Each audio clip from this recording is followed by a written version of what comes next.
দেখবি এক চড় মারবো।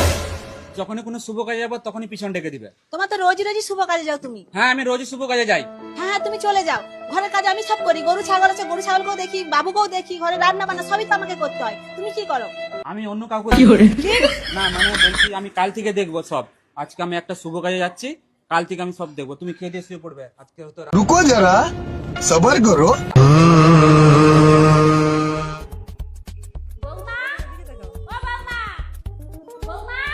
কি হলো? ভাই কোথায় গো? তোমার ভাই তো সে শুভ কাজে গেছে, কাল সকাল থেকে বেরিয়ে গেছে, বললো রাতে ঘর ঢুকবে, রাতে তো এলোনি। সকাল হয়ে গেল, এখনো অব্দি ঘরে এসেনি। হারামজাদাটা কি করেছে জানো? আমাদের মান সম্মান সব ডুবি দিয়েছে। ও কোনো শুভ কাজে যায়নি। কি করেছে? কি করেছে এই ভিডিওটা দেখো। বাড়িতে স্ত্রী সন্তান রয়েছে, তবুও সমান্তরালভাবে প্রতিবেশী এক বিধবার সঙ্গে পরকীয়া চালিয়ে যাচ্ছিলেন ঘাটাল থানার যদুপুরের এক যুবক। শনিবার রাতে বৃষ্টি মিঠে আবহাওয়ায় প্রতিবেশী বিধবার সঙ্গে পরকীয়া করতে গিয়ে হাতে নাতে ধরা পড়লেন এই যুবক। বিধবা এবং ওই যুবককে অসংলগ্ন অবস্থায় দেখতে পেয়ে এলাকার মানুষ ক্ষিপ্ত হয়ে ওঠেন।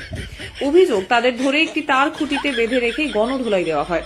ঘাটাল থানার পুলিশ খবর পেয়ে তাদের উদ্ধার করে থানায় তুলে আনে। স্থানীয়রা জানান, প্রায়ই ওই যুবক ওই বিধবার বাড়িতে গিয়ে রাতের পর রাত কাটাতো। আমরা তককে তককে ছিলাম। ওই রাতে দুজনকে একই রুমের মধ্যে অসংলগ্ন অবস্থায় তুমি দেখি। ফোনটা ধরো।